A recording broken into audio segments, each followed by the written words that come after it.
말씀 보도록 하겠습니다. 말씀은 마가복음 14장입니다. 마가복음 14장 22절에서부터 31절까지입니다. 그들이 먹을 때 예수께서 떡을 가지사 축복하시고 떼어 제자들에게 주시며 이르시되 받으라 이것은 내 몸이니라 하시고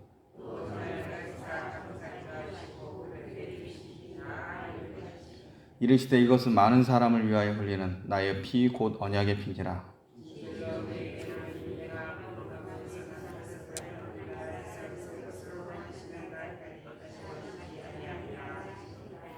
이에 그들이 참리하고 감난산으로 가니라.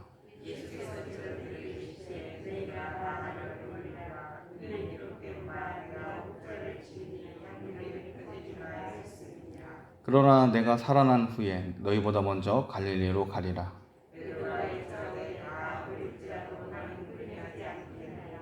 예수께서 이르시되 내가 진실로 내게 이르노니 오늘 이 밤 닭이 2번 울기 전에 내가 3번 나를 부인하리라. 베드로가 힘있게 말하되 내가 주와 함께 죽을지언정 주를 부인하지 않겠나이다 하고 모든 제자도 이와 같이 말하니라. 아멘. 예수님께서는 공생의 기간 중에 많은 이적들을 행하셨습니다. 그런데 십자가를 앞둔 상황에서 어찌 보면 굉장히 중요한 의미로 행하신 이적이 있습니다. 그것은 어제 새벽에 설교했던 유월절 만찬을 위한 예수님의 이적이라고 할 수 있습니다. 유월절 만찬 장소를 찾는 것이 뭐 그렇게 중요한 이적이 되겠느냐 하실 분도 있겠지만 당시 배경상 예루살렘에서 머물 곳을 찾는 것은 거의 불가능에 가깝습니다. 특히나 예수님처럼 종교 지도자들이 감시하고 붙잡으려고 하는 중요 인사가 예루살렘에 거처를 마련한다는 것 자체가 쉽지가 않은 일입니다. 그럼에도 예수님은 자신의 신적 능력을 발휘해서 유월절 만찬 장소를 또한 유월절 만찬을 행할 그런 장소를 두 제자를 통해 마련하십니다. 예수님은 두 제자를 통해 마가의 큰 다락방을 구하게 되는 겁니다. 예수님께서 준비하신 그 장소에서 제자들과 유월절 만찬을 보내는 것이 얼마나 중요하고 예수님께서 기다려왔는지 예수님께서는 제자들에게 이렇게 말씀하셨습니다. 누가복음 22장 15절에 보면 이렇게 되어 있습니다. 이르시되 내가 고난을 받기 전에 너희와 함께 이 유월절 먹기를 원하였노라. 여러분, 예수님께서 유월절 먹기를 원하였다라고 하십니다. 예수님께서 원하셨다라는 말을 2번이나 언급할 정도로 이 유월절 만찬은 예수님께 있어서 굉장히 중요한 의미를 가집니다. 그러므로 유월절 만찬 장소를 찾는 이 이적 사건은 예수님의 구속사적 과정에서 굉장히 중요한 이적이라고 볼 수 있습니다. 예수님은 십자가를 앞두고 앞으로 세워질 신약교회를 대표하는 제자들과 유월절 만찬을 행하십니다. 그런데 여러분, 그렇다면 예수님께서 그렇게 원하셨던 이 유월절 만찬 분위기가 어찌 보면 좋은 분위기 속에 진행되고 있었을까요? 복음서를 통해 보면 당시 유월절 만찬의 상황을 좀 보면 예수님의 일방적인 사랑과 제자들의 영적 무지와 갈등, 그리고 가룟 유다의 배반이 뒤섞여져 있음을 보게 됩니다. 예수님은 자신의 죽음을 준비하시기 위해 그의 신성을 발휘하셔서 유월절 만찬을 준비하셨지만 제자들은 여전히 영적으로 어두운 상태에 있었습니다. 서로 누가 높은 자리에 가야 하느냐를 가지고 경쟁하고 싸우고 있었습니다. 심지어 가룟 유다는 음흉하게 예수님의 만찬 자리에서 예수님을 시험하고 있습니다. 가룟 유다는 예수님께 자기가 배반하였다는 사실을 예수님이 그 사실을 알고 있다는 것을 본인 스스로도 눈치챘지만 자신을 지목하신 예수님께 두려워하지도 회개하지도 않고 오히려 그날 밤에 예수님을 팔아버리려고 합니다. 전혀 아름다울 것이 없는 이 유월절 만찬을 예수님은 원하셨다고 합니다. 예수님은 어리석은 제자들의 이 깨어진 관계를 회복시키시기 위해 제자들의 발을 친히 씻겨주시기까지 하셨습니다. 이것은 요한복음에서만 기록되어 있습니다. 예수님께서 세족식을 하신 이유는 서로 발을 씻기며 제자들이 서로 섬기며 하나가 되어 사랑하도록 하기 위해서였습니다. 그럼에도 제자들은 여전히 누가 높고 누가 낮은지, 누가 배반할 것인지 이 부분을 가지고 다투고 있습니다. 서로 경쟁하면서 앞으로 정치적으로 왕이 되실 예수님 앞에 서로 시기하고 질투하고 있었습니다. 예수님은 이렇게 싸우고 있는 제자들 향해서 이렇게 말씀하셨습니다. 누가복음 22장 24절부터 27절에 이렇게 기록되어 있습니다. 또 저희 사이에 그중 누가 크냐 하는 다툼이 난지라. 예수께서 이르시되 이방인의 임금들은 저희를 주관하며 그 집권자들은 은이라 칭함을 받으나 너희는 그렇지 않을지니 너희 중에 큰 자는 젊은 자와 같고 두목은 섬기는 자와 같을지니라. 앉아서 먹는 자는 크냐 섬기는 자가 크냐 앉아 먹는 자가 아니냐 그러나 나는 섬기는 자로 너희 중에 있노라. 예수님은 유월절 만찬과 세족식을 큰 다락방에서 행하셨습니다. 예수님은 십자가를 앞두고 제자들이 서로 섬기며 사랑하길 기대하셨습니다. 그러한 가르침을 주었어도 여전히 다툼과 경쟁 그리고 예수님을 향한 배반이 제자들 가운데 있었습니다. 특히 수제자 베드로는 다른 사람은 다 배반해도 자기는 절대 배반하지 않을 것이라고 하면서 앞으로 정치적으로 왕이 되실 예수님 앞에 충성 경쟁에 앞장서는 모습을 보입니다. 여러분, 예수님께서 이런 모습을 보실 때 얼마나 답답하셨을까요? 상황과 분위기를 보면 예수님께 정말 이 유월절 만찬을 원하셔야만 됐는지 한번 생각해 보게 됩니다. 예수님은 십자가의 고난을 앞두고 마지막 구원의 계획을 이루시기 위해 준비하고 있습니다. 더 나아가 예수님은 이 한심한 제자들과 유월절 만찬 중에 새 언약을 세우고자 하십니다. 그런데 제자들은 전혀 준비가 되어 있지 않은 상황입니다. 성경을 통해 하나님께서 구원사를 진행하는 모습을 보면 대부분 하나님께서는 준비하시고 구원을 이루어 나가십니다. 그런데 정작 구원의 대상자가 되는 인간은 한심할 정도로 부족하고 변화되지 않은 모습을 보일 때가 많습니다. 간혹 회개하고 돌이키는 모습을 조금 보여도 시간이 조금만 지나면 다시 본래 제자리로 돌아가는 모습도 우리는 계속 성경을 통해 보게 됩니다. 하나님께서 이스라엘을 긍휼히 여기셔서 이스라엘을 이방 민족으로부터 구원하시려고 하실 때 하나님은 사사를 준비하시고 왕을 세워주십니다. 이때 잠깐 이스라엘 백성이 하나님께 돌아왔다가 하나님의 사람이 사라지면 다시 죄를 짓고 하나님의 구원 사역을 업신여기며 우상을 숭배하는 일이 계속 일어났습니다. 구원 역사가 진행되는 과정을 보면 늘 구원의 대상자인 인간 편에 문제가 있어 왔습니다.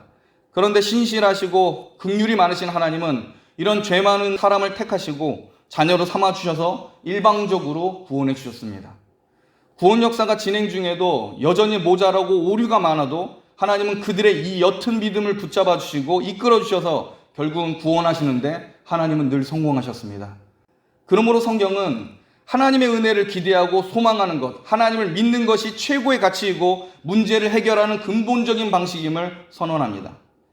성경은 구원 과정과 그 결과는 하나님이 우리를 먼저 사랑하셔서 행하시는 은혜이고 우리의 연약함을 간과해 주시는 그 하나님의 사랑으로 시작된다고 가르치고 있습니다. 사도 요한은 예수님께서 자기 사람을 얼마나 사랑하고 있는지 이렇게 표현하고 있습니다. 요한복음 13장 1절에 보면 유월절날 이 얘기도 하셨습니다. 요한복음 13장 1절에 보면 유월절 전에 예수께서 자기가 세상을 떠나 아버지께로 돌아가실 때가 이른 줄 아시고 세상에 있는 자기 사람들을 사랑하시되 끝까지 사랑하시느니라. 한번 따라해 보겠습니다. 사랑하시되 끝까지 사랑하시니라. 여러분, 한심하고 부족한 제자들의 모습 속에서 예수님은 결코 그 손을 놓지 않으십니다. 사랑하시되 끝까지 사랑하십니다. 가룟 유다는 배반하고 제자들은 예수님의 말씀에 귀를 기울이지 않은 상황입니다. 제자들은 조만간 예수님께서 왕이 되면 자기들이 얻을 그 권세 때문에 마음이 이미 들떠 있습니다. 이런 상황 속에서도 예수님은 자기 자녀들을 사랑하시되 끝까지 사랑하고 계신다고 말씀하고 계십니다. 여러분, 철없는 자녀가 부모 마음을 전혀 헤아리지 못하고 철부지 같은 행동을 하고 미운 말과 미운 짓을 해도 그래도 자녀를 사랑하는 것이 부모입니다. 예수님도 이 한심한 제자들과 유월절 절기를 보내면서 제자들의 이 철없는 모습을 보시면서 끝까지 세족식을 통해 행동으로 말씀으로 가르쳐 주십니다. 그리고 전혀 준비되지 않은 이 제자들과 유월절 만찬 중에 그들과 놀랍게도 새 언약식을 체결합니다. 예수님은 결코 제자들을 사랑하시되 끝까지 사랑해 주셨고 그들의 잘못과 연약한 그 부분의 그 상태에 있음에도 불구하고 하나님은 그들을 끝까지 받아주십니다. 예수님은 앞으로 자기를 버리고 떠나는 제자들의 모든 잘못에도 불구하고 사랑해 주셨습니다. 이 놀라운 사랑을 성자 하나님 되신 예수님께서 붙드시기 위해 사랑을 전제로 한 새 언약을 제자들과 맺으십니다. 우리 14장 22절부터 24절까지 우리 한 목소리를 읽겠습니다. 14장 22절부터 24절까지 우리 한 목소리를 같이 읽겠습니다. 시작.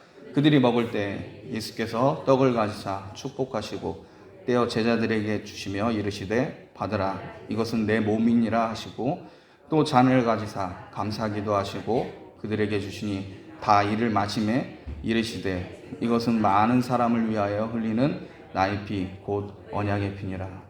여기서 우리가 핵심적으로 봐야 될 부분이 언약이라는 단어입니다. 유월절 만찬의 핵심은 예수님의 살과 피를 통해 보여준 새 언약입니다. 성경에서 이 언약은 굉장히 중요한 의미를 가지고 있습니다. 구원 역사를 이해할 때 언약을 이해하지 못하면 절대로 하나님의 사랑과 구속의 의미를 이해할 수가 없습니다. 예수님께서는 지금 새로운 언약을 세우시기 위해서 이 유월절 만찬을 원하셨던 겁니다. 구약에서 이 언약을 맺거나 계약을 할 때 꼭 만찬을 하는 것이 고대 근동의 형식입니다. 같이 식사를 하지 않은 사람과는 결코 언약 관계를 맺을 수가 없습니다. 몇 가지 예로 이삭이 블레셋 왕 아비멜렉과 계약을 할 때도 먹고 마시는 가운데 이루어집니다. 또 창세기 31장을 보면 야곱과 야곱의 장인 라반이 서로 언약을 할 때도 돌무더기를 쌓아놓고 그리고 먹고 헤어지는 장면이 나옵니다. 즉 만찬을 하고 헤어지는 장면이 나옵니다. 그래서 창세기 31장 44절부터 46절에 이렇게 기록되어 있습니다. 이제 오라 너와 내가 언약을 세워 그곳에서 너와 나 사이에 증거를 삼을 것이니라. 이에 야곱이 돌을 가져 기둥으로 세우고 또 그 형제들을 돌을 모으라 하니 그들이 돌을 취하여 무더기를 이루매 무리가 거기 무더기 곁에서 먹고 오라고 되어 있습니다. 여기서 라반과 야곱이 약속할 때 돌무더기를 세우고 경계를 정하고 약속을 하는데 46절에 보면 무더기 곁에서 먹고라고 되어 있는 겁니다. 더 나아가 하나님께서 이스라엘 사이에 언약을 맺을 때에도 먹고 마심이 있었습니다. 특별히 예수님께서 언약의 피를 말씀하셨는데 출애굽기 24장 8절에 이 내용이 언약의 피가 바로 언급되어 있습니다. 출애굽기 24장 8절부터 11절까지 이렇게 기록되어 있습니다. 모세가 그 피를 취하여 백성에게 뿌려 가로되 이는 여호와께서 이 모든 말씀에 대하여 너희와 세우신 언약의 피니라. 모세와 아론과 나답과 아비후가 이스라엘 장로 70인이 올라가서 이스라엘 하나님을 보니 그 발 아래에는 청옥을 편듯하고 하늘같이 청명하더라. 하나님이 이스라엘의 존귀한 자들에게 손을 대지 아니하셨고 그들은 하나님을 보고 먹고 마셨더라. 출애굽기 24장은 하나님께서 시내산에서 이스라엘과 처음 대면하시는 장면입니다. 이때 하나님은 율법을 주시고 이스라엘을 자기 백성으로 삼으시기 위해 모세를 향하여 언약서를 낭독하게 하십니다. 그리고 이 말씀을 준행할 것을 이스라엘에게 다짐받으신 후에 하나님 앞에서 만찬을 하는 내용입니다.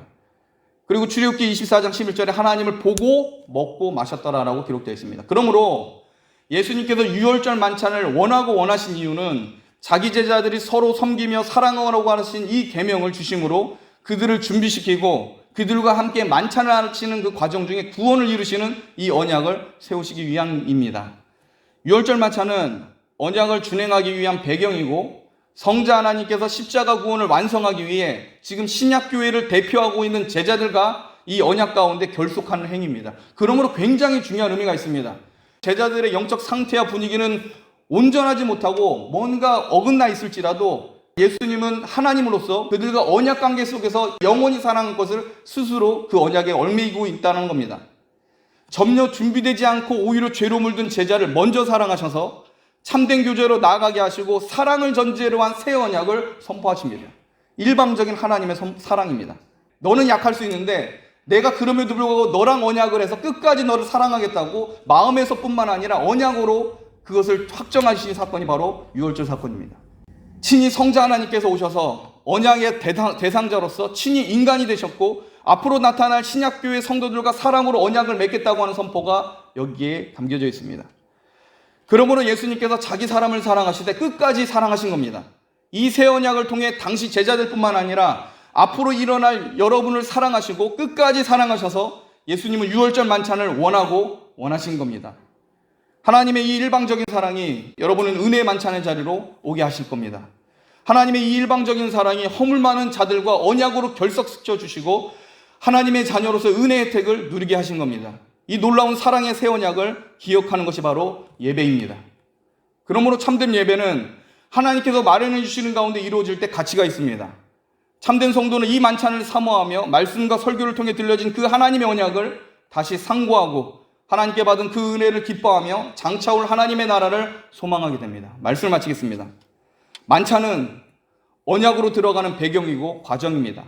하나님 앞에서 먹고 마시며 하나님의 언약을 통해 하나가 되는 이 아름다운 사건이 오늘날 신약교회 가운데 있어야 합니다. 십자가를 앞두고 제자들은 이러한 모습이 없었습니다.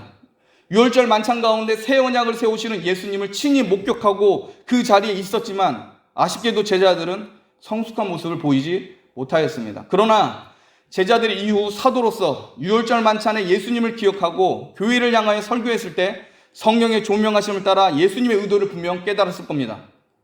오히려 철부지 같은 옛날의 과거의 자신들의 행동을 용납하시고 사랑해 주신 그 예수님께 감사 찬송을 돌렸을 겁니다. 그러므로 교회는 예수님께서 하신 것처럼 부족한 모습이 있을지라도 끝까지 용납하고 긍휼히 여기고 장차 깨닫고 돌아올 것이라고 믿어주고 사랑하는데 익숙하셔야 됩니다. 지금 이 사람이 내 앞에서 연약하고 부족할지라도 예수님께서 끝까지 사랑해 주신 그것을 우리도 같이 공유하셔야 됩니다. 예수님은 현지의 제자들의 모습이 아니라 앞으로 주님의 교회를 든든히 세울 사도로서의 그 제자들을 주목하고 계신 겁니다. 장차 앞으로 생겨날 저와 여러분과 같은 신약 성도들을 기억하시고 예수님은 이 돌절 만찬을 원하셨고 또 사랑해 주신 겁니다. 여러분, 바로 이것이 은혜입니다. 은혜가 다른 것이 아닙니다. 전혀 구원받기에 준비가 되지 않았고 어디로부터 어떻게 구원받아야 되는지 그 필요성도 느끼지 못하는 자들을 향해서 하나님께서 불가항력적인 방식으로 일방적으로 사랑해 주시고 스스로 언약의 대상자의 주체자가 되어주신 것이 바로 은혜입니다. 그러므로 여러분은 사랑과 섬김으로 서로를 기뻐하며 사랑해주는 이 거룩한 교제가 그리스도 안에서 풍성하게 이루어지길 주님의 이름으로 축복합니다. 기도하겠습니다.